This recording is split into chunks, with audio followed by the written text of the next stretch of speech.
All right, now in this section we're going to talk about a new idea called infinite series. Don't get it confused with infinite sequences. It's really easy to do. An infinite sequence, or just a sequence, is a list of numbers, right? A sequence converges if the nth term gets close to some value L, right? At the limit as n goes to infinity of a sub n equals L. For example, this sequence would converge to 0, wouldn't it? Okay. An infinite series is an infinite sum of terms, so that's the key. With an infinite series, you have an infinite sum. So you're talking about 1/2, for example, 1/2 plus 1/4 plus 1/8 plus 1/6, 16th, so on. And you could write it like this. The summation sign from Matt, we've used that before. All right, so don't get an infinite series mixed up with an infinite sequence. You would say, well, if you add up a positive numbers together, won't it add up to infinity all the time? And the answer is no. Sometimes it will, but oftentimes it doesn't. For example, take 1/3. 1/3 is 0.333 for so on, right? Well, 0.3 is 3/10, and then this next one, 0.03, is 3/100ths, and the next digit, that 3 would be 3/1000ths, and so on. So this number 1/3 can be thought of as an infinite series of terms. The sum I equals 1 to infinity of 3 over 10 to the I. We can use n here or I here. You don't have to use the same letter. But this infinite series, this sum of all these numbers adds up to the number 1/3. So we're going to talk about what it means for a series to converge, but you'd say this series converges to 1/3. Anyway, so that's what we say. We say infinite series, or just a series, is an infinite sum. I sub I, this I equals 1 to infinity of a sub I is the sum of these guys. Again, you don't have to use I. You could use n instead of I, and it doesn't always have to start with 1. It could start with any number you want. If we don't put the I equal 1 to infinity and we just put the summation sign, let's assume it's from 1 to infinity, okay? The series is said to converge if when you add up these infinite number of terms, you get a finite number s. In this case, like we said, s would be 1/3, wouldn't it? All right, so here's the idea here. Speaking of s, let's define the following. Suppose we have an infinite series like this, okay? And we define S1 to be the first term of the series, S sub 2 to be the sum of the first two terms. We call it S sub 2. S sub 3 is the sum of the first three terms, and so on. So S sub n would be the sum of the first n terms. Okay, well, if you think about it then, what is S sub n? S sub n is the sum of all these a sub i's up to n, right? This is the sum I equals 1 to n of the a sub i's. So the infinite series is going to converge then if when you keep adding these up, let me see this. Can you see that? If you take the limit of this as n goes to infinity, the limit as n goes to infinity of S sub n, we're getting more and more of these terms, so that this number here, n, we can just put an infinity symbol up here. The limit as n goes to infinity of S sub n is the sum of the infinite series. Okay, so that's another way to say it. The series converges to S if the limit as n goes to infinity of this number S sub n equals S, because S sub n is what's called the nth partial sum. That's what this is. And what we're going to do is we're going to form a sequence of partial sums. These S sub i's, we can form a sequence. S sub 1 is a sub 1, S sub 2 is this, S sub 3 is that, all the way up to S sub n. You could form a sequence out of those partial sums. Believe it or not, it's called the sequence of partial sums. And like I was saying, if the sequence of partial sums converges to S, then we say the infinite series converges to S. And if the limit of the nth term of the sequence of partial sums diverges, then the series diverges. So we're using sequences to talk about convergence of series. That's something you're going to have to think about a little bit. I know I did when I first learned this. The difference, what is the sequence of partial sums? Well, let's do that. This might be helpful. Find the first three terms of the sequence of partial sums for this infinite series. Don't get the terms of the series mixed up with the terms of the sequence of partial sums. You see, The first term of the series is this.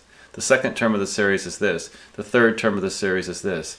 The fourth term of the series is this. That's not what we're talking about with the sequence of partial sums. The sequence of partial sums is the sum of the first n terms. So S sub 1 would be A sub 1. But what is S sub 2? S sub 2 is the sum of the first term of the series plus the second one. So it becomes 5 halves plus 5 over 4, which is 15 over 4, I believe. And then what is S sub 3? S sub 3, the third term of the sequence of partial sums, is the sum of the first three terms of the infinite series. It would be the first term, A sub 1 plus A sub 2 plus A sub 3. I get this. So the sequence we're forming, 5 halves, 15 fourths, 38 over 8, and so on. The sequence of partial sums, we call that sequence S sub n. Well, what I said before is true. If this sequence, the limit as n goes to infinity of S sub n equals L, some number, then we say the infinite series converges to L. And so a geometric series is a very common type of series that you should become used to. A geometric series has the form, the first term is always just a number, and then the next term you're multiplying that number by r. The next term you multiply r again, and so on. R is the base, and a is this constant in front. If you ever have a geometric series that has this form, it turns out I'll talk about that in just a second. Let's actually look at an example first. Actually, I want to do this first. What I was going to say was, under what circumstances does the geometric series converge? We're not going to prove this, we'll prove this in class, but as long as r, this number is the base or the multiplier that you multiply by each term, if the absolute value is less than 1, the geometric series will converge. That means if you add all these up, you'll get a finite number. In fact, what you'll get is this number. It'll be A is the first term, divided by 1 minus r. R is the base or the multiplier. Okay? So if you have a series of this type, it will converge as long as the absolute value of r is less than 1, and it'll converge to this. Otherwise, the series diverges. Anyway, so here we go. Let's look at some of these. This here's my advice for the geometric series. I would really encourage you to just write out the first couple of terms of the series and ask, because the easiest way to handle this is to know that the first term is always a. The second term is always a times r, okay? So when you write out the first couple of terms of this, if this is a, what did you multiply this by to get this one? And the answer is 1/2, right? This is a times r. So a is 5 halves, and r is 1/2, you see? And so r, the absolute value, is less than 1, so the series converges. In fact, this is a geometric series. It converges to a over 1 minus r. So you end up with 5 halves a over 1 minus r, 1/2. You simplify that and you get 5. How about this one? This is an example of a geometric series as well. Remember, this is why I suggest you think of it this way, because we're not starting with 1. So the simplest way is just to write out the terms and note the first one is a, the second one is a times r, okay? So we're starting with 3 now, so we get 2/3 to the third, the next one is add 2/3 to the fourth, and so on. So a would have to be 2/3 to the third, or 8 over 27. What did you multiply a by to get this? The answer is 2/3, right? So a is 8 over 27, and r is 2/3. Each time you multiply by 2/3, right? Okay, well, r is 2/3, we just said. So r is less than 1. Absolute value of r is less than 1, so it converges. What does it converge to? It converges to a over 1 minus r. So you see how helpful it is to write the terms out and to relate it to a and ar squared and so on. It makes it a lot easier that way. So you get this, what does that turn out to be? 8 over 27 divided by 1/3, so it becomes, the 3 cancels, 8 over 9.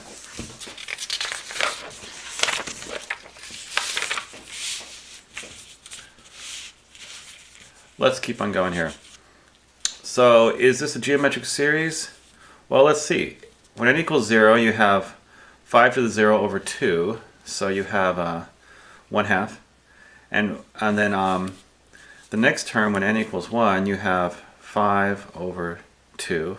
So you have 1/2, 5 halves. So isn't this 1/2 is A? What did you multiply 1/2 by to get 5/2? The answer is 5. Now be careful. This is bigger than 1. This infinite sum is going to add up to infinity. These are positive numbers, and it's going to diverge to infinity. So r is bigger than 1, so you can stop and say it diverges. Sometimes you have to play around with it a little bit. This one, you might want to write the terms out. This one, when n equals 1, I get 4 over 5 to the 0, which is 4. So a is 4. And the next one, you get 4 over, what do you get? 4 squared over 5, right? When n equals, this is when n equals 1. This should be, okay, this is n equals 1. This is right. This is n equal 2.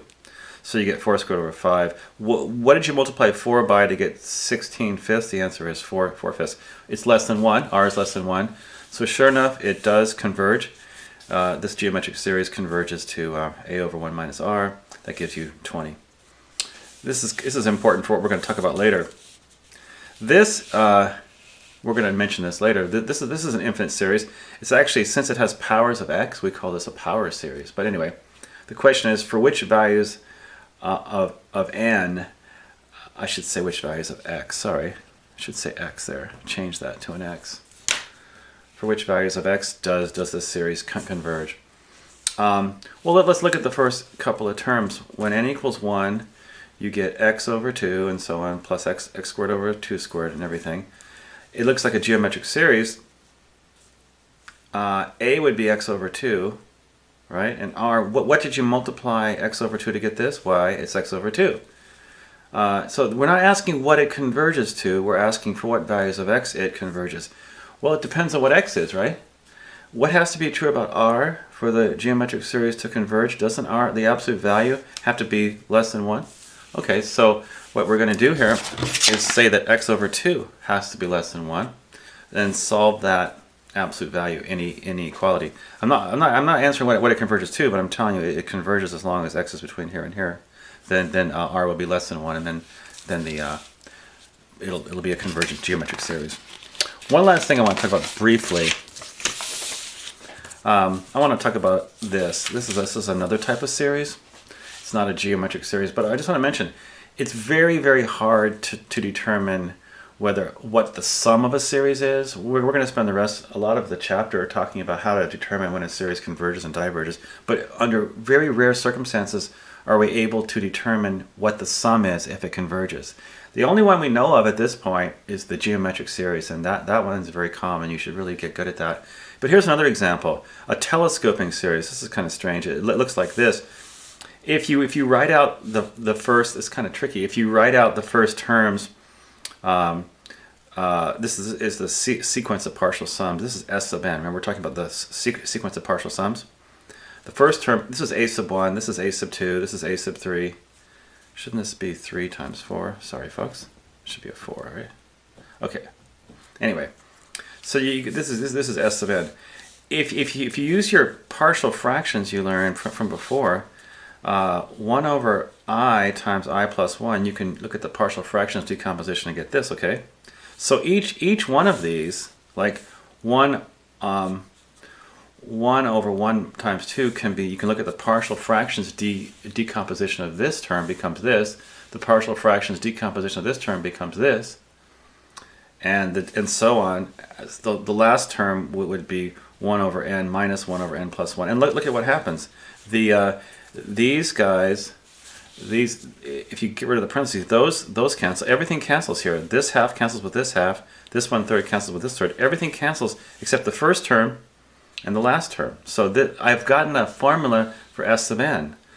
That's hard. But well, if you know what S sub n is, what is the limit as n goes to infinity? This is clearly 1. So that means that the series converges to 1. So a telescoping series is important. All right, gotta go. Bye.